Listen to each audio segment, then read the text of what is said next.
Olá, alunos do terceiro ano, tudo bem com vocês? Espero que sim. Vamos iniciar a semana 3 do PET volume 2 de língua portuguesa, o PET referente ao segundo bimestre. Então, nós temos aí o eixo temático, a literatura brasileira e outras manifestações culturais, tema tópico, origens da literatura brasileira, temos aí algumas habilidades, interdisciplinaridade é com história, e o tema é o quinhentismo no Brasil. Vamos lá. Quinhentismo. De onde você acha que vem essa palavra? Se você pensou no número 500, acertou. O quinhentismo abrange toda a manifestação literária existente em terras brasileiras entre o período de 1500 e 1601. No ano de 1500, os portugueses descobrem e ocupam o território que hoje chamamos de Brasil. A partir desse momento, começam a acontecer algumas escritas de portugueses que relatavam o que estavam vendo. Essa escrita já representava a literatura quinhentista brasileira. Então, nós temos aqui uma imagem, né, de quando os portugueses, né, chegaram ao Brasil. Aí tem a fonte, depois se vocês quiserem acessar. Durante o quinhentismo, desenvolveram-se dois tipos de literatura: a literatura de informação e a literatura de formação. Então, vamos analisar cada uma delas. Antes, né, vou falar um pouquinho sobre o quinhentismo. O quinhentismo representa a primeira manifestação literária no Brasil, que também ficou conhecida como a literatura de informação. Essa literatura de informação, né, são textos que descrevem as terras descobertas pelos portugueses no século XVI, desde a fauna, a flora e o povo. O quinhentismo brasileiro ocorreu paralelo ao classicismo português e o nome do período refere-se à data de início, 1500. Então, a literatura de informação era aquela escrita por viajantes e jesuítas, que relatavam os aspectos físicos, étnicos e culturais da nova terra. Esses relatos, em muitos casos, viajavam o mundo e faziam com que outros países quisessem tomar o Brasil. A literatura de formação era produzida pelos jesuítas e tinham como objetivo converter os indígenas ao catolicismo, ou seja, era uma literatura com fim religioso. Então, a literatura de informação, o objetivo dela era relatar, né, contar os fatos, né, que aconteceram na época. E foi escrita, né, por viajantes e jesuítas. E a literatura de formação era produzida pelos jesuítas e o objetivo era o fim religioso, era tornar aquelas pessoas parte da religião, né, converter os indígenas ao catolicismo. Então vamos lá. As principais características do quinhentismo são linguagem simples, uso de adjetivos, conquista material e espiritual, textos descritivos, informativos, narrativos e dramáticos. Os principais autores desse período são Pero Vaz de Caminha, Pero Lopes de Souza, Hans Staden, Pero de Magalhães Gândavo, Fernão Cardim, Gabriel Soares de Souza, Padre Manuel da Nóbrega e Padre José de Anchieta. O Padre Manuel da Nóbrega e Padre José de Anchieta fazem parte, né, da literatura de formação. Eles eram os responsáveis, né, por tentar inserir o catolicismo aos indígenas. Para saber mais, agora, como os portugueses vieram parar aqui se eles nem sabiam que o Brasil existia? Havia uma rota chamada Cabo da Boa Esperança, que era a melhor forma de comunicação entre Europa e Oriente. Portugal, nessa época, mantinha um monopólio do comércio de mercadorias asiáticas, principalmente especiarias. Certa vez, Pedro Álvares Cabral, junto à sua frota, queria chegar à Índia. Ao passar pelo continente africano, fortes correntes marítimas os forçaram a desviar da rota, o que os fez chegar ao nosso Brasil. Então, o objetivo real, né, de Pedro Álvares Cabral era ir à Índia, mas aí por um contratempo, né, por conta das fortes correntes marítimas, eles foram desviados da frota e acabou chegando ao Brasil. Os escritores da época, né, além de Pero Vaz de Caminha, Pero Vaz de Caminha, foi o que escrevia para o rei de Portugal, né, Dom Manuel, e é considerada o marco da literatura brasileira, essa carta de Pero Vaz de Caminha. É o primeiro documento escrito sobre a história do Brasil. E além de Pero Vaz de Caminha, nós temos, né, como já foi citado, Pero Lopes de Souza e sua obra Diário de Navegação 1530, Pero Magalhães Gândavo e sua obra Tratado da Província do Brasil e História da Província de Santa Cruz, a que vulgarmente chamamos de Brasil, 1576, Fernão Cardim e sua obra narrativa epistolar e Tratado das Terras e das Gentes do Brasil, 1583, Gabriel Soares de Souza e sua obra Tratado Descritivo do Brasil, 1587. Então, esses foram os escritores, né, que mais se sobressaíram na época. Aí nós temos o padre José de Anchieta e o padre Manuel da Nóbrega. Esses aí fazem parte da literatura de formação, junto com Fernão Cardim. Então vamos às atividades. Número 1. Entende-se por literatura informativa no Brasil. Letra A. O conjunto de relatos de viajantes e missionários europeus sobre a natureza e o homem brasileiros. Letra B. A história dos jesuítas que aqui estiveram no século XVI. Letra C. As obras escritas com a finalidade de catequese do indígena. Letra D. Os poemas do padre José de Anchieta. E letra E. Os sonetos de Gregório de Matos.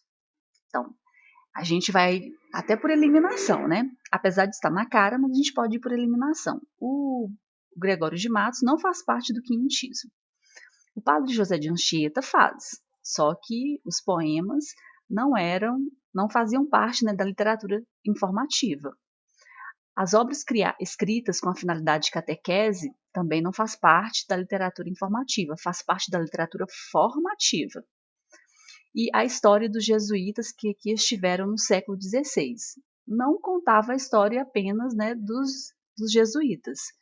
Então, o conjunto de relatos de viajantes e missionários europeus sobre a natureza e o homem brasileiro. Então, esse conjunto de relatos, né, dos viajantes e dos jesuítas sobre a natureza e sobre o homem é que sim faz parte da literatura informativa no Brasil. 2. São características do quinhentismo. Tá bem fácil, né? Se a gente observar aqui, fala, né? As principais características do quinhentismo são linguagem simples, uso de adjetivos, conquista material e espiritual, textos descritivos, informativos, narrativos e dramáticos. Então, vamos analisar a questão. Então, são características do quinhentismo. Pelo enunciado da questão, nós vamos ter que marcar mais alternativas, né? Mais de uma. Então, letra A, linguagem simples. Se você voltar no material, sim, né? Uso de adjetivos, textos descritivos, informativos, narrativos e dramáticos. A letra D, conquista material e espiritual. Isso aqui faz parte. São características do quinhentismo. Agora, o que dá continuidade aqui à alternativa D, preocupação com a estética dos poemas, já não faz. Eles não se preocupavam com a estética dos poemas, né? Eles se preocupavam em passar a informação, em passar algo, mas não a estética em si dos poemas. Então, aí vocês analisem novamente. Número 3. Sabe-se que a literatura brasileira e quinhentista não primava pelo valor estético. Então, olha, aqui no enunciado da 3, a gente já tem uma certeza da resposta, né, da 2. Então, são características do quinhentismo. Você vai ter que marcar mais de uma alternativa. Só analisar quais são as características. E uma vai ficar de fora, né? Aí eu poderia colocar, né, uma fica de fora, porque tem uma parte que mas a outra não. Então, sabe-se que a literatura brasileira e quinhentista não primava pelo valor estético, mas se destacava pelo caráter informativo, porque a referida literatura apresentava tantos textos informativos, o que os escritores da época queriam informar. A literatura de informação era aquela escrita, né, por viajantes, jesuítas, que relatavam os aspectos físicos, étnicos e culturais da nova terra. Estavam querendo mostrar o Brasil, né, que era a nova terra, para os outros povos. E esses relatos, em muitos casos, viajavam o mundo e faziam com que outros países quisessem tomar o Brasil, né. Eles davam, informações tão significativas, importantes, né, que muitos queriam tomar o Brasil por ser realmente uma terra maravilhosa, e é até hoje, né. Então, o que os escritores da época queriam informar era isso, né, como que eram, os aspectos físicos, étnicos e culturais da nova terra.